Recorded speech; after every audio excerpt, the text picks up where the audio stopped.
tot totul în Hristos care mă întărește, adică pot să fac o afacere mare, că El să mă întărească, pot să am bogăție, pot să am slavă pe acest pământ.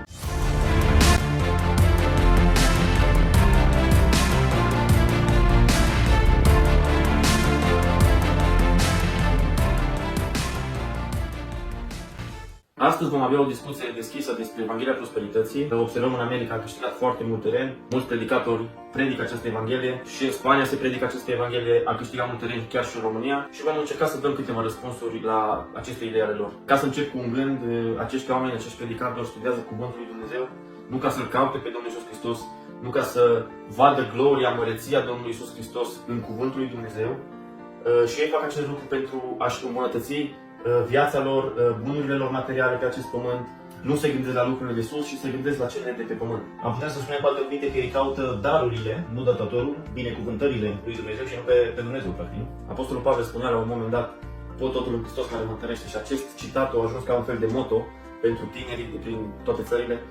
Și ei spun, păi da, dar pot totul în Hristos care mă întărește, adică pot să fac o afacere mare, că El să mă întărească, pot să am bogăție, pot să am slavă pe acest pământ, pot să am faină, pentru că Domnul Iisus Hristos mă întărește. Dar care era contextul?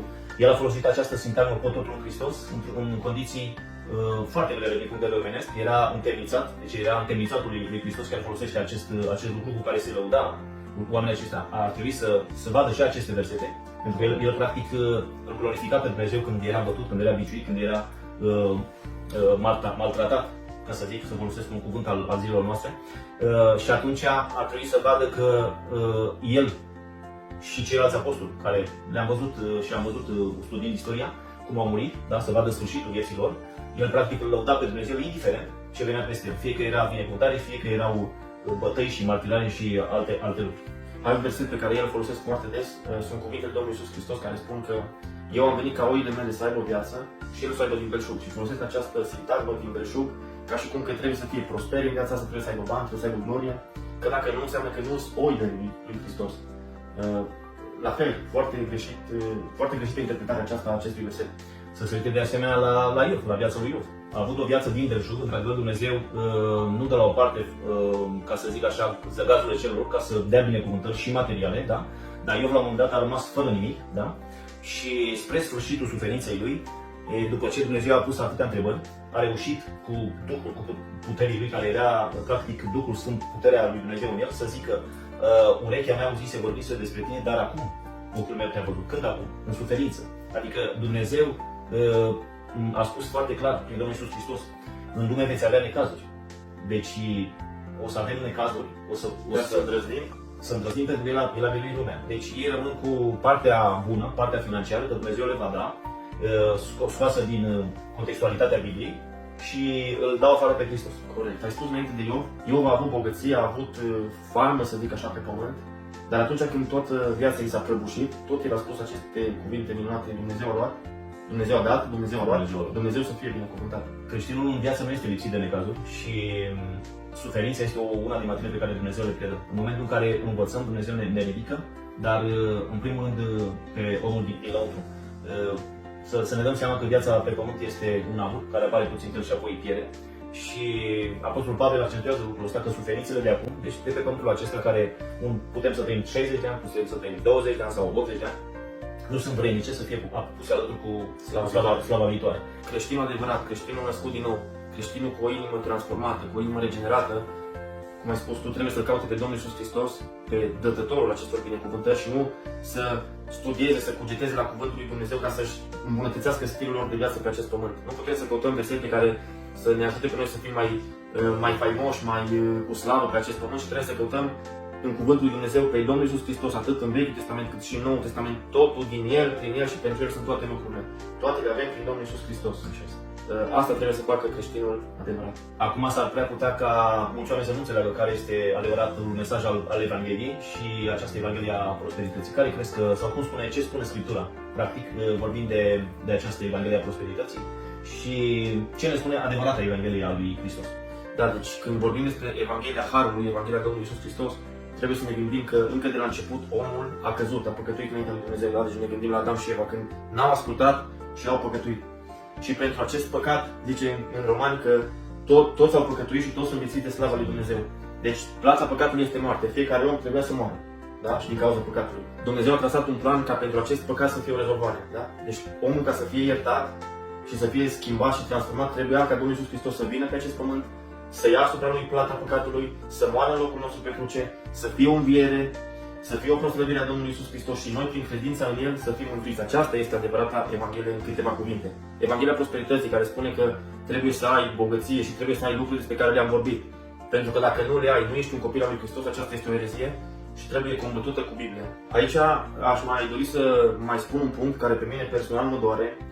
Se fac foarte multe evangelizări peste tot în lume și predicatorii, mari predicatori sau mulți dintre ei spun: Dumnezeu are un plan măreț pentru viața ta, Dumnezeu are un plan cu tine, vino, pocăiește. Și oamenii, poate acel predicator are mașină, poate are lux, poate are o casă mare și acest om când îi spune la alt om: Dumnezeu are un plan minunat cu viața ta, se gândește omul acesta: poate și eu să fiu ca acest predicator. Și vin și se pocăiesc pentru că cred ei că Dumnezeu are un plan minunat pentru viața lor. Dar dacă poate un om se pocăiește și peste 3 săptămâni are un accident, rămâne paralizat, rămâne într-un scaun cu rotile, îi se spulberă toate speranțele care și le-au pus în acești predicatori.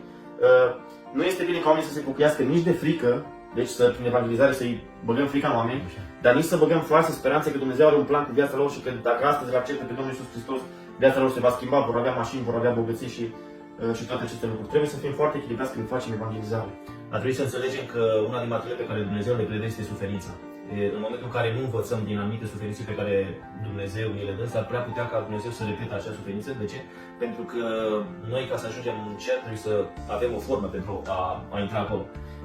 Mi-aduc aminte de un argintar care lucra cu argintul, cu aurul și îl prelucra și tocmai că spunea că în momentul în care argintul sau aurul, mari impurități cât de mici sau port de aer, îl bagă încă o dată în foc. Cam așa face și Dumnezeu cu noi. Cuvântul lui Dumnezeu spune de asemenea că atunci când creștinii erau în prigoană, erau martirizați, biserica creștea și se bucura de o mare creștere. Deci cuvântul lui Dumnezeu nu spune că atunci când creștinii aveau tot mai multă bogăție, tot mai multă faimă, tot mai multe mașini și case, atunci biserica creștea. Deci biserica crește în suferință, în persecuție. De ce? Pentru că l-are pe Domnul Iisus Hristos alături de ea. Și Domnul Iisus spunea că biserica nu va fi înfrântă, nu? Aceasta este biserica de voinței morților nu va... Da, biserica aceea a prosperității, între ghilimele, probabil se mulțește și cu siguranță se mulțește mult mai mult decât biserica adevărată lui Hristos. De ce? Pentru că oamenii sunt captivi la ce atrage ochiul, la ce atrage privirea și atunci ei vor lucruri materiale. Dar biserica adevărată, chiar dacă are câțiva membri și, mă rog, la nivel mondial, normal că de ordinul milioanelor, este mult mai mică decât cea a prosperității. De ce? Pentru că omul întotdeauna a dorit lucruri materiale și aceste lucruri care sunt pieritoare până la urmă. Știi ce e interesant? Mi-a venit acum un gând când spuneai și te ascultam. Dumnezeu totdeauna a lucrat cu rămășițe. Deci niciodată nu vedem în Vechiul Testament sau în Noul Testament că Dumnezeu ar fi lucrat cu mega charge, cum se zice, nu? În America, cu... Și Dumnezeu tot timpul lucra cu rămășița. Rămășița lui Israel, creștinii care erau o minoritate. Creștinul adevărat trebuie să-L caute pe Domnul Iisus Hristos. Chiar dacă va trebui să trecem prin probleme, prin încercări, prin suferință, avem o nădejde că Domnul Iisus Hristos este de partea noastră și vreau să concluzionez cu un exemplu. Observăm, în Vechiul Testament observăm marile imperii, babilonian, asirian, au făcut mult rău poporului Israel. Dar Dumnezeu a fost cu poporul Israel și aceste imperii nu mai există astăzi. Vedem, Imperiul Roman a făcut mult rău creștinilor. Imperiul Roman nu mai este astăzi. Era un exemplu. A rămas o istorie și spunea că Nero, dacă nu mă înșel, ardea creștinii și străzile Romei erau luminate de trupurile creștinilor arzând, de torțele, exact. Și atunci, unde este Imperiul Roman astăzi? Nu mai este. Iar dacă ne uităm în vremurile chiar contemporane, dacă ne uităm puțin la nazism și dacă ne uităm la comunism, la fel au făcut mult rău evreilor, au făcut mult rău bisericii și astăzi nu mai este, nazismul nu mai este, comunismul nu mai este, s-a înrăit. În schimb, Biserica lui Hristos este în Germania, Biserica lui Hristos este în România și este vie pentru că Domnul Iisus Hristos este cel care este de partea bisericii.